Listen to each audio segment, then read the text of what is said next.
Alright. Microphone check. 1, 2. What is this? 2, 2, 2.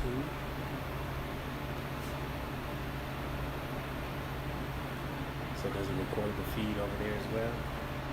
Yeah. It's actually just going to pick up the phone volume for the live, but I do an audio version which records over there, and then I'll post that up probably tomorrow. Check. All right, let's get it started. What's up, everybody? Welcome to Kid Astronaut Podcast, episode 13. My guest today is NatVson 1. Yeah, you know. And first and foremost, I'd like to say all praise and thanks is due to the Most High. Shout out and respect to the ancestors and the elders, man. I gotta bless every mic before I get busy on it, man. Each and every time. Yo, I was just watching. I just watched with my son Bob Marley concert. I don't know where he was, but he prayed before his set, and prayed to Jah Rastafari, for his religion. Yeah. And I thought that was so powerful. Like, I always have a prayer with my bandmates or anything before we, start playing. But just seeing a man walk out on stage and then transform into a channel for God was really cool. Yeah, you got to. You know what I'm saying? So you're an MC, poet. Any other titles? A father, I think. Black man in America. There you go. With 3 Ks. Okay. Tell the truth. Nah, I really don't do titles too well. I am whatever the moment calls for. Good friend. You know what I'm saying? I could be the guy changing trash. Mm-hmm. Cleaning restroom. You never know. Wherever you need to be. Yeah, to do good works. That's all that matters. Yes.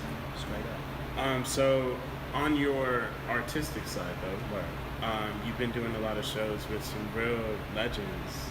Man, hey, once again, all praise and thanks is due to the Most High. I've been blessed. I've had the opportunity to rock some stages with some legends, man. I mean, and that's the funny thing is, the legends embrace me more so than the laymen's within my local areas. Yeah, I've heard that as a kind of, stated around Denver. Maybe right now more so than before, but I think we are kind of at a lull with the way that we're supporting shows. So what do you think we could do about that? It's all based upon the individual. Honestly, if you know me, I do my best to support. Like I just worked today. Even though I work at night, I usually attend some type of show, whether it's a local show or a big name show, because once again, every time I do an interview, I like to emphasize this fact: it's all about relationships. Yeah. And you cannot have a relationship if you are not present. You have to be present. You have to show up. You have to, give that love if you want to receive that love in return.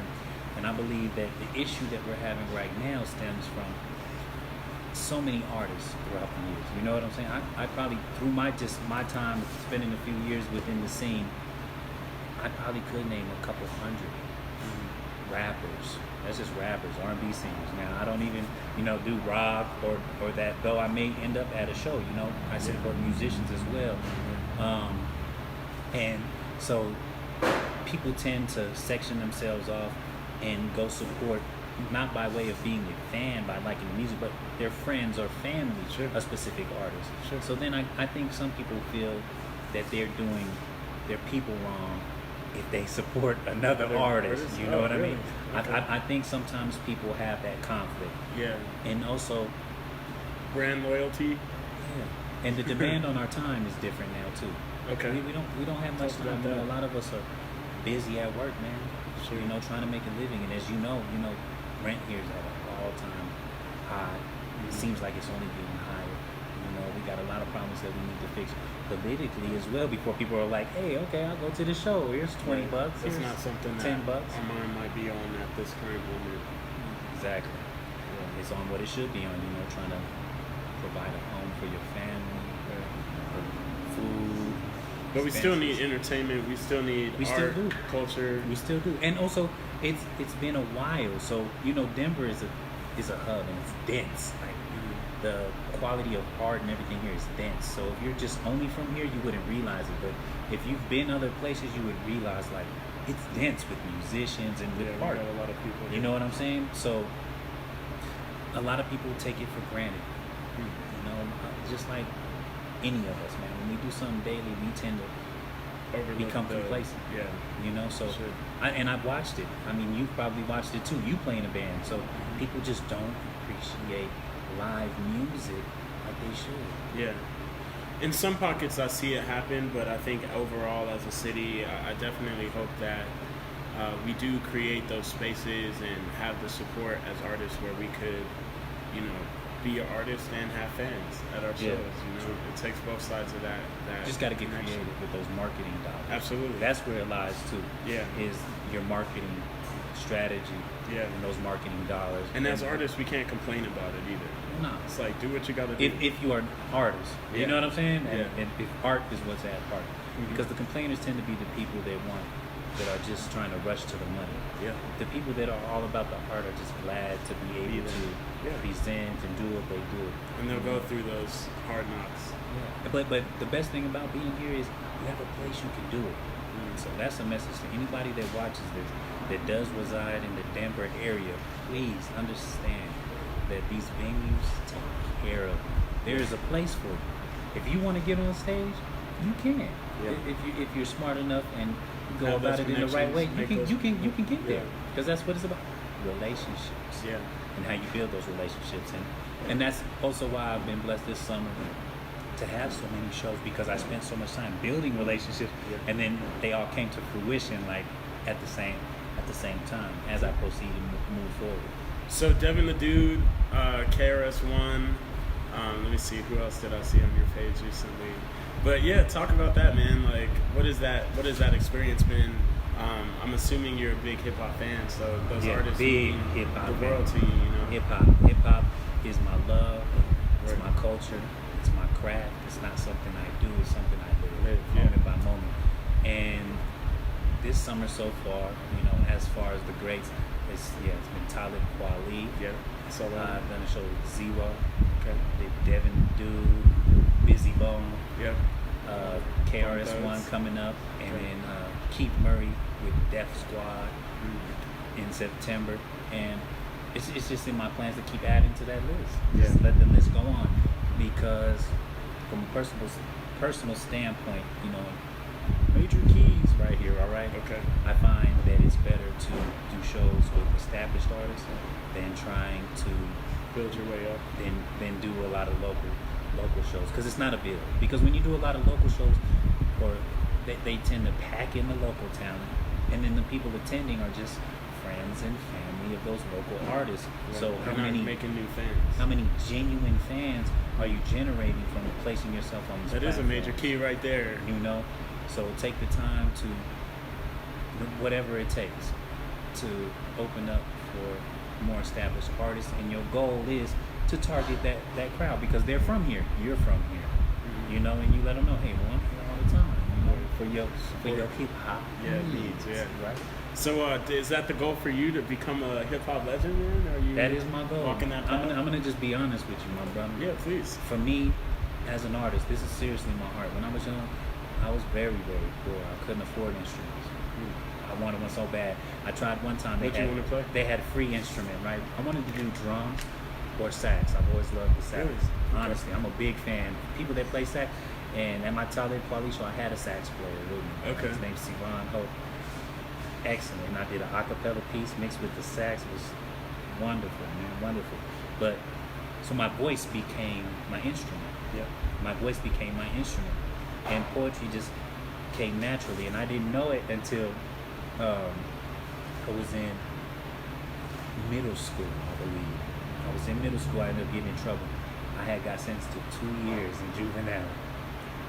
I had got sentenced in 2 years in juvenile for aggravated robbery. Like, I grew up rough.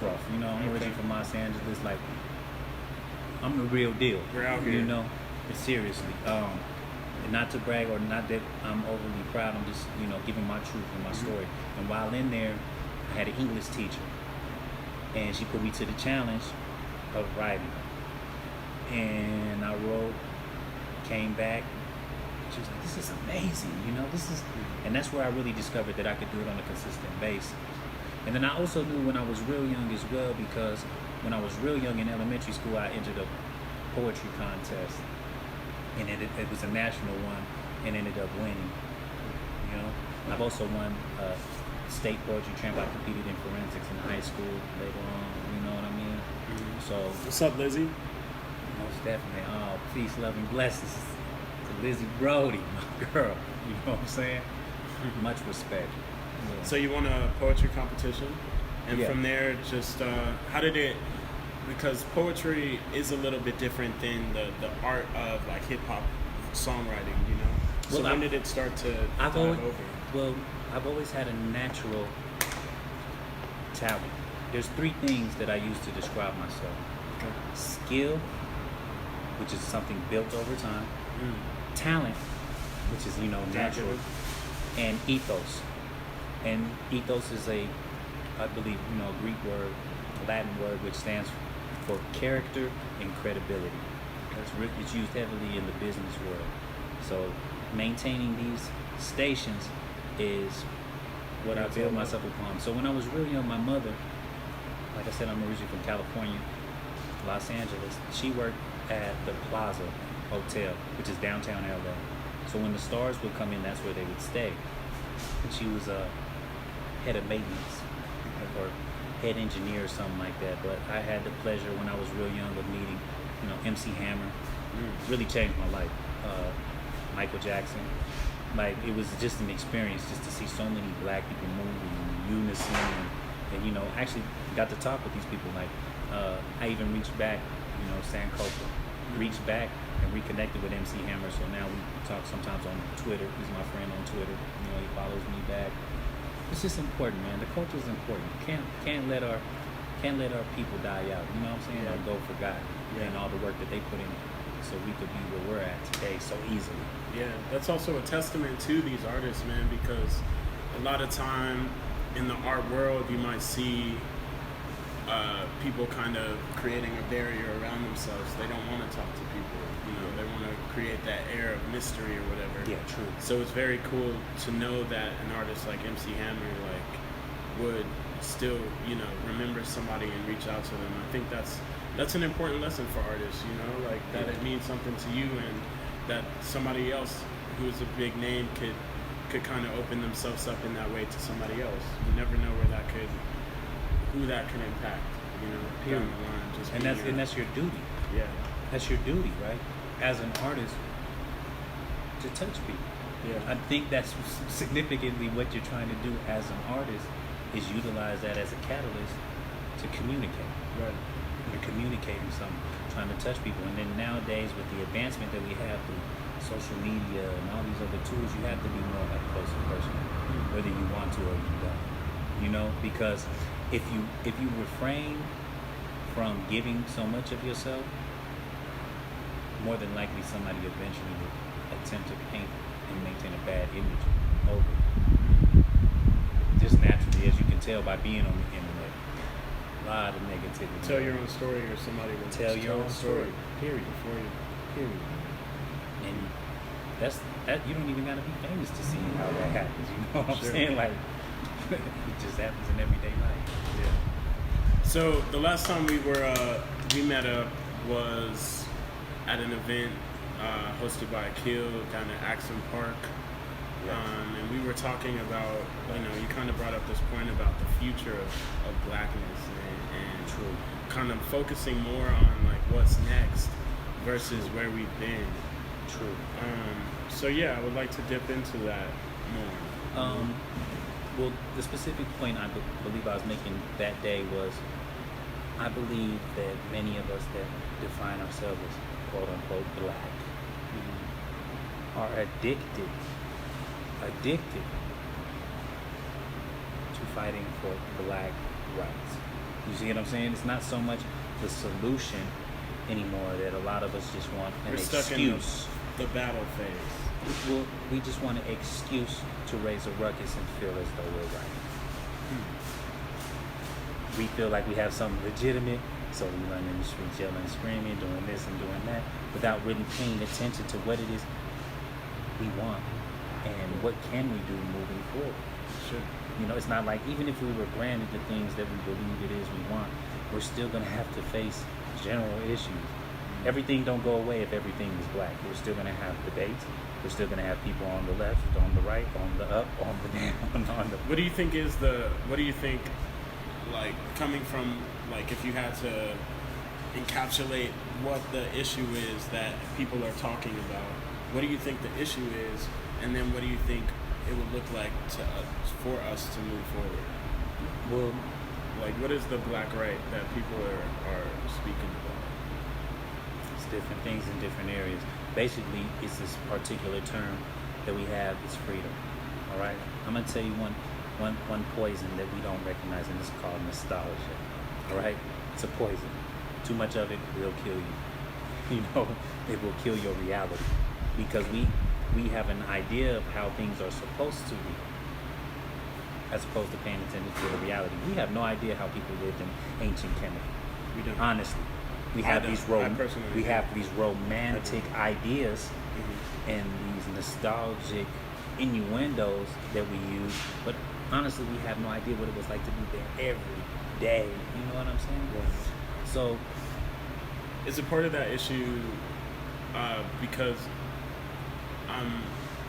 I guess I'm unsure of who the onus is on in the way that you're speaking about it, because to us, or to me, it's like that isn't necessarily our fault. Like, I feel like a lot of the culture and the history of black people, our contributions to society, our contributions to humanity have been purposefully covered over.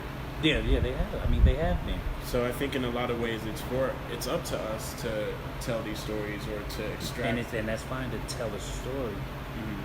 but as to look to that as your source of immediate guidance. You see what I'm saying? Because the story is important in your meditation as you proceed forward. Right. You have to decide, now, what do I need? What do I need now? I don't think the issue is to rebuild. That's like, look, if we look in the past, right? If we think in the past, and I'm not saying, I was using that as an example. It's not just Canada, just any society, even Europeans, they have nostalgic idealism about, you know, Vikings or Celtic culture and things of that nature. But I'm saying, like, if we think of a man a long time ago, well, he traveled. How did he travel? By horseback, and he got there quicker. Well, we have vehicles, and we have planes now. So we have to find those comfortable mediums. We need to be present in each moment and deal with each issue accordingly. My predominant issue, because I grew up, when I was young, I was really Afrocentric. Like, yeah, you know, whitey, and my mother was European, you know what I mean? And I grew up with just my mother, right? In the hood. But the main reason is because I'm always getting arrested, beat on by police, like harassed, you know? They used to pull over, I'd be at the park, they'd be like, get off the grass. I'm at the park, man, and things of that nature. But my goal is we need to identify these invisible ceilings and this invisible hand that is preventing us from being able to look at ourselves, look at our situation, and utilize our resources in order to enhance our standard of living. Yeah. That's where the problem rests. I think there's I agree. You know, I'm all about taking personal responsibility and self-accountability. I think a lot of it, and a lot of the reason why I wanted to talk about it was because this has been a discussion recently for me, like with the issue around reparations and who should get reparations. And then we have Kanye, who's like, 400 years of slavery, that sounds like a choice, you know, like we purposefully are putting ourselves in these situations. So my frustration now, like with 5 Points being gentrified, or you know, just in general, like the conversation around Africa, like I've never been, but I know it's not a shithole country. Like, it's a continent, number one. So there's many countries. There's tons of Africa. There's a lot of welfare. So like, what is the narrative that we can speak on about ourselves, and how can we empower ourselves to? It's like, you know, do we want to hold on to this community? Do we want to be, like, is the fight even necessary? Because after a while, it does get draining to always be like, you know, this is ours, we're trying to protect you know, it's just like at some point, like, you know, black people want to watch Netflix and, you know, hang out too. Like, but we do have this other bigger fight that we're working against. Like, We gotta find healthy ways to move yeah, forward. it seems like there's a lot going on And for that's us. what I'm saying. Are we trying to push and fight for our goals and our dreams? Or are we trying to fight and push in order to mimic someone else? You get what I'm saying? To mimic a way of life in which has been set on top of our heads. While we've been present in terms of creating the devices and instruments and industry in which they use, we have not been at the helm of putting it together. Right. We weren't involved in those conversations, except at specific and critical junctures, our voice would be heard, and then it would be covered up and it'd be tucked away. You know what I'm saying? Before, I think if we were having this conversation 600 years ago, we wouldn't even be classifying ourselves as black. True. We have to remember that our ancestors didn't see things in terms of color, but in terms of nationality. You know, so finding that national identity is important. Yeah. So, what in your head or in your perspective, what are the steps that you would like to take as far as moving forward? Because I mean, is it about race for you, or is it about nationality? Like at this point? For me personally, we're just peopling other people. You know, I'm a human being. I've grown to comprehend. It's just the color, and that's just the difference. What matters is what we do at each critical juncture within our lives and within our community as we come together and we face the issues that we have presented. So do you think other races are a part of that growth and identity, or is that? Yeah, they're definitely, because by force, I mean, when you walk out your door, if your neighbor is another color, it doesn't matter, that is your neighbor. So you can hate them or love them, you still breathe the same air. If they get sick, you get sick. If they make poor decisions, those poor decisions will affect you. You know what I mean? That's what I'm saying. We have to move past holding on to a nostalgic feeling of we want our rights, we want our freedom, we want. That's which is a fight. Which I'm saying is a good fight. But some people aren't in it for the solution. They're just in it because they want to be disrupted. We have to find healthy ways in order to come together and try to undo this mental sickness which has been implemented within us since birth. I always ask this question on my podcast, but what does the future look like to you?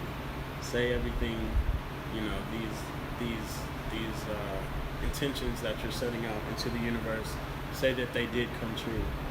So what would that world look like? We would be working in unison together without holding each other back.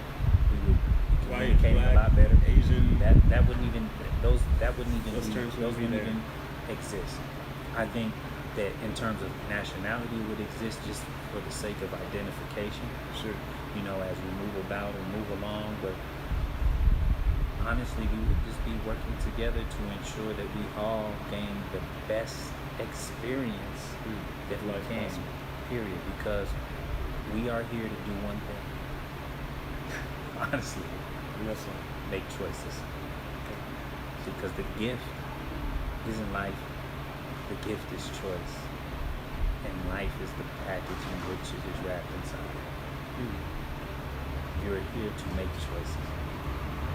So it is wrong for me to prevent another person from making their choices and learning from those choices.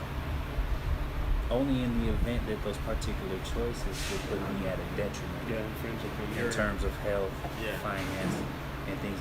Then it's time for litigation, mediation, and stuff like that. You know what I'm saying? But for me to seek to control people and force them into a way, it's wrong. Because they're here to make choices. To inhibit a person's ability to choose would almost be one of the most ultimate sins, which is oppression. What do you think was the catalyst for you turning from more of like an Afrocentric, which in today's day and age, it's cool to be proud of who you are and where you're from. Straight up. But I think there could be a blockage in the sense that I don't fuck with white people. I don't talk to anyone else. You know. It's So just what was the foolishness. catalyst that was in your Knowledge particular way? and Knowledge. realization. I mean, people are going to be people, you know, and we often do forget because we have these nostalgic pictures painted. I wasn't present during slavery. Were you present during slavery? Do you see what I mean? So we have no idea. I'm glad I wasn't. And I want to make a couple points here. So we have no idea how they lived in day-to-day life, how their lives were. And I'm going to tell you this right now, that actual slavery was better than this current economic slavery, right? And I'm going to tell you why. Because in actual slavery, you had to house your slaves and you had to feed your slaves. You had to. In economic slavery, You gotta do something. you make your slaves pay to house themselves Yeah. and to feed themselves. Yeah. Just give them their $15 an hour or less and call it a day. Period. And then take some money off for taxes. Period. Yeah, it is. It is Period. worse. And in the major, a Or lot I don't know if I would say worse. I'm not getting beat out here, but I'm sure well, there. it's not. But you can get beat. People are still getting killed. That's true. You know. So, and we don't know exactly how many people were killed, beat, what for, why, when, where, what. We got to remember that at all stops, there's people seeking to manipulate you and gain control of your thought processes in a fashion that you wouldn't even think so. You're like, oh, I want a house. Would you want a house if you never knew houses existed? That's what I mean, moving forward. Like, we're like, oh, I just want to have a nice place where I can sleep and have my house and have my kid. Are those your ideas? Do those stem from you? Is that something that you would have created naturally, think about absent that a the lot, influence of what you see all the time? Yeah. You know, so we just have to take what we're experiencing now and move forward. Now I think black solidarity is important in order to offset what has been done. And that is something which is specifically unique to the black man or the melanated man here within the continent of North America, As it currently stands. in the United States, because we're unique. You gotta understand that we're very unique. When we go to Africa, we're looked at differently. You see what I'm saying? They look at these slaves, right? And we forget during slavery that there were tribes that overtook other tribes and sold their brother into slavery. All right, that was already taking place and happening. Now the treatment over here was horrendous, but slavery's been around a long time.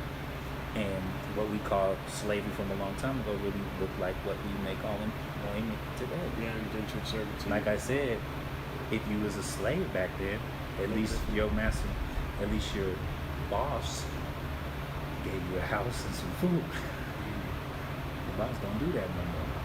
You're basically working just to house yourself and to have food. I mean, we have to pay attention to our individual, unique issues and meet those head on and not be withheld from accessing those resources. That's where the problem is. That's why I have a problem with what we know as white supremacy. How did you move through the pain and injustice of it? That's something I'm still kind of dealing with. Is like the traumatic effect of just seeing a black kid get shot or something. That's the goal. I recognize that that's the goal. There is something called a trauma trance. Like, you experience trauma, you go into a trance state. Like if a bomb blew up here right now, and we was all running, and I ran outside and I said, let's go this way, safe. Most people would probably follow me, but they don't know me from left, right, up. They don't know what I'm doing. Sure.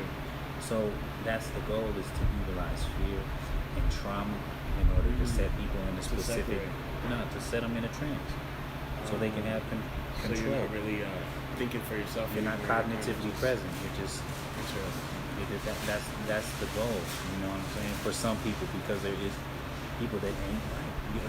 I learned that in life through going to prison. I was sentenced to 5 years in prison for cannabis. I served 4. I learned that there are people who are inherently evil. As human beings, we have a problem of allowing things into our realm of actuality that we don't specifically practice. Like if you're a loving person, you think everybody's loving. There's literally people that hate 24/7. You wouldn't even believe that. There's people that eat. Oh, I believe that shit. There's people that eat Met some people. other human beings, right? Yeah. And they do it and they don't think nothing is wrong with it. Yeah. They literally do it just all the time. I don't know their standards. I haven't met any person, but I'm saying there is. Yeah. There's literally people who have indecent behaviors with children. And I'm like, how could you? Yeah. And that ain't even a question for them. They believe that behavior is okay. Yeah. They condone it. So what is that? I mean, how do you move forward knowing that the world is not as, rose-colored glasses as you want it to be? I'm a big believer in inducing trauma. Inducing trauma? Yeah, I'm Okay, being talk to me honest. about that. Okay, it's like this. I used to have this saying. Now it's just a saying. It sounds a little hard, but honestly, it's best for you to beat. It's best for you to beat your kids before the world does, because at least you'll have more compassion. You got to introduce your children to trauma so that you can become acclimated. You see what I'm saying? To the toxicity that they will enter into Later. You know what I mean? So you give it to them in portions. You give them stressors. You give them. Dude, I took my son to Black Panther, and we watched the This Is America video, and I didn't know what This Is America was. I probably wouldn't have shown him that. He was like 2. Yeah. But at the same time, I was like, I'm still going to show you love. I'm still going to show you support, and maybe you'll see that the world is half this way, half this way. It's all on him.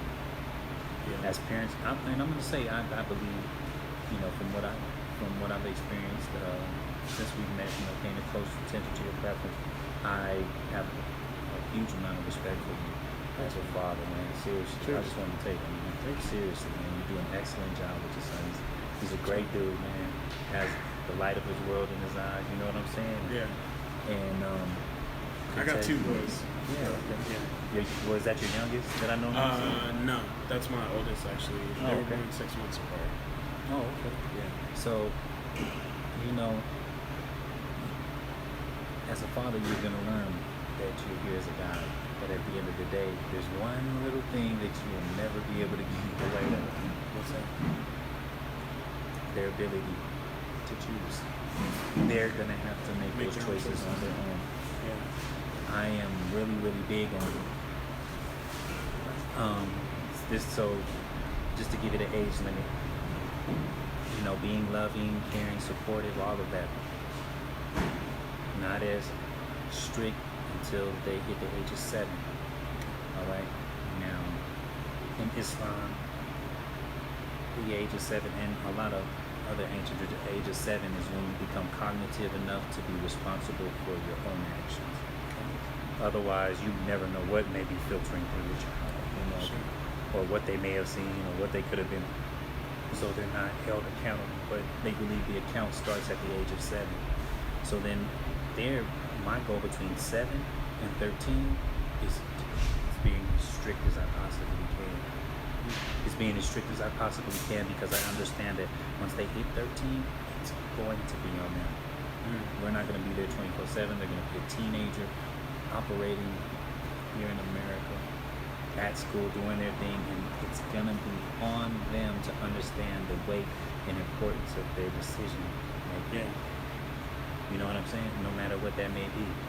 I kind of wish I had somebody to provide some discipline and structure in my life, because I feel like I grew up kind of just not really having those boundaries. And I wouldn't say it was necessarily a bad thing, but I could also see the importance of having somebody to remind you to be disciplined. Discipline is almost a freedom in a way, because it's I can get my shit done, and then I have this ability to do all these other things because I'm not concerned about what hasn't, Discipline is important. Yeah, self-discipline is important. Yeah, because it helps you navigate life. it's more of a tool than a hindrance. Yeah. And it's best that we implement that in our children. Me as well. I wish I would have had somebody do it, some discipline. Because I was out You always running the wish for streets. it like later, you know? Yeah, and I was out running the streets, serious. The streets, like serious. Doing things like, now when I see children that are at the ages of when I was busy, I'm talking about around 8, 9, 10. Yeah. I mean, I was like busy, active in the street. You know what I'm saying? Yeah. Had weapons. Was smoking blunts regularly. Had smoking cigarettes like crazy. Matter of fact, the adults used to always come to me because I used to always go to the store, steal cartons of Newports. Yeah. And I would just keep them in my Nintendo 64 box. You know what I'm saying? Straight up. Always had 2 packs of cigarettes on me because I was smoking like crazy. Always had some weed on me. This is way before it's legal or whatever or whatnot. You know what I mean? Just doing whatever. Drinking, sleeping around. You know what I'm saying? I'm 12, 13 years old. I'm with women that are 21, 22. You know what I mean? Because I was growing up too fast. I was trying to grow up too fast. You know? One native son, one. What does that mean? Well, the ones are silent. Okay, so it's just native son. The ones are an aesthetic. It's just native son. Okay. It's just native son. And if you notice, the native son is composed of 7 letters. NATVSON. That's how I spell it. 7 letters. And V is the central letter. V is also the number 7 in Arabic numerals. Now 1 plus 7 plus 1 is 9, which is a complete 9. You know anything about numerology. So the ones also represent polarity in life. It also represents the transition of oneness breaking into many, returning back into one. And that's the basic process that everything goes through. Even thought, you start with a thought, which gets broken down into millions of sub-thoughts in order to bring you to a conclusion. So it's aesthetic, and it has a lot of esoteric principles. Yeah. Honestly, you know what I mean?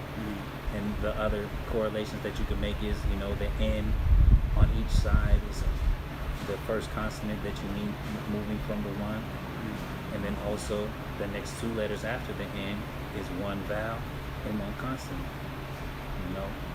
The AT on one side, the SO on the other. So you know what I'm saying? That harmony.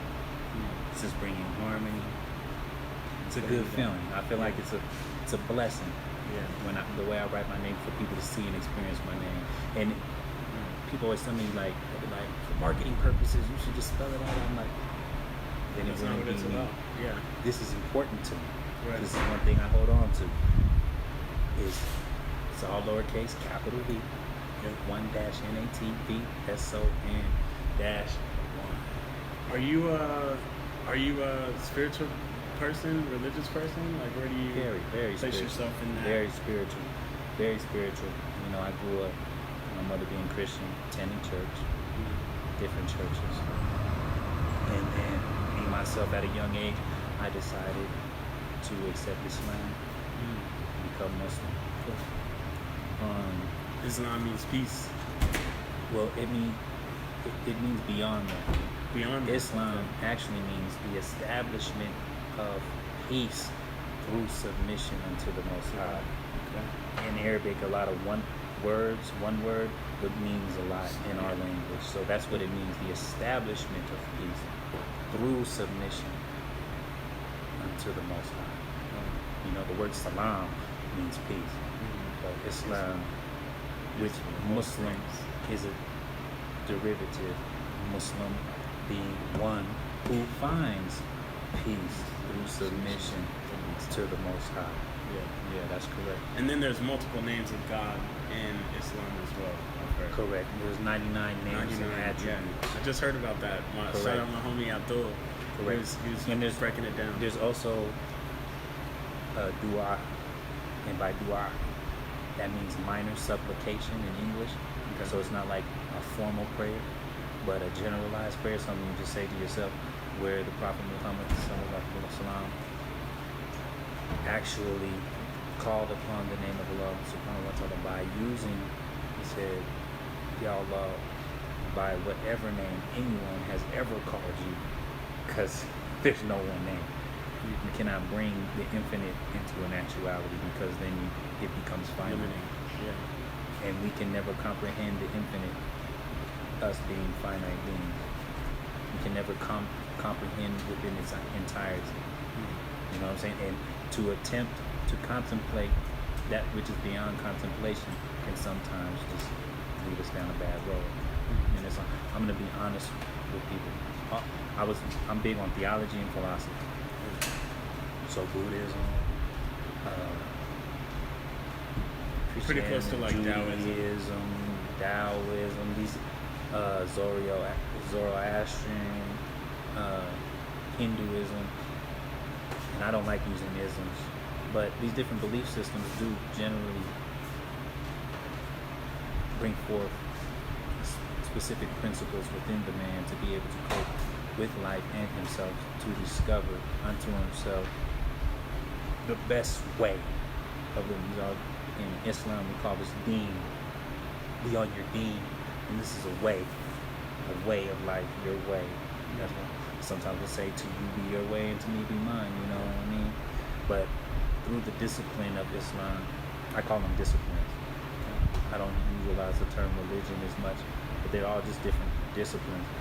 A lot was made clear. You could learn the clarity of a thing by coming up through that system known as Islam, because the same filters ain't on it as in Christianity, because Christianity was warped and turned into a method specifically used to control people.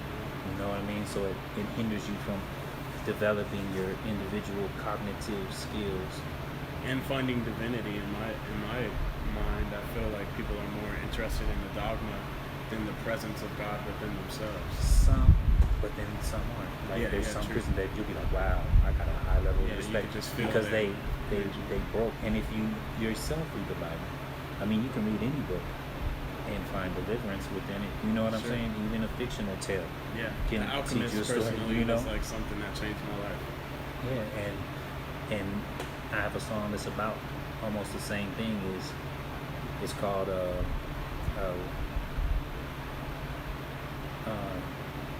it's called Bury You. You know, they want to bury you. I think they're scared of you. Knowledge and wisdom are the victims of this era. Who dare contest? Now tell me, why doesn't X mark the placement of the treasure chest?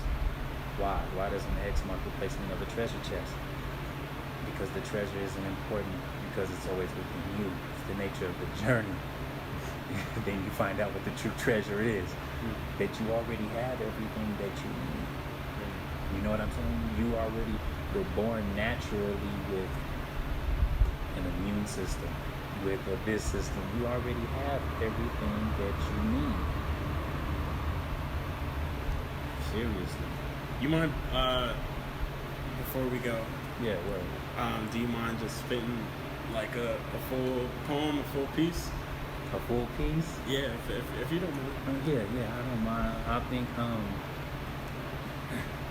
Native Son. I'm gonna do this one. It's called They're Watching, right? They're watching, they're looking. They're watching, they're looking at me. They're watching, they're looking. They're watching, they're looking at you, at you, at you. The greatest ambition, intuitive depiction of how I picture I while being so particular. Define the premonition of a gifted kid lifted to a seat so complete with no concrete vision of how. Only what I'm getting in the now, my redemption from these trials, and trying to make it where I'm not trying to make it for the day that I go out and finding what the hell everyone keeps talking about while they walking without, while stomping around. If somebody got some problem, they'll be talking without, cause I ain't talking it out. All calm here, a salam, a blunt up in my palm, and I'll be sparking it now. Navigate through a crowd, communicate my present state for high stakes. For heaven's sakes, my constitution states I'm one hell of a guy, minus 2/5 of my free fiery state. I bring the fire when it's dire straits. So if the bottom scrape, it's progress at a constant rate. So if your eyes on me, you better mimic and get it. I'm never finished. For a minute, I've been in for this, so my shit is infinite. Don't be acting like you innocent, like you an immigrant to ignorance, violating your own intelligence. I proceed with elegance, so it's on you when the cannon tips. They're watching, they're looking. They're watching, they're looking at you. They're watching, they're looking. They're watching, they're looking at you. At you. At you.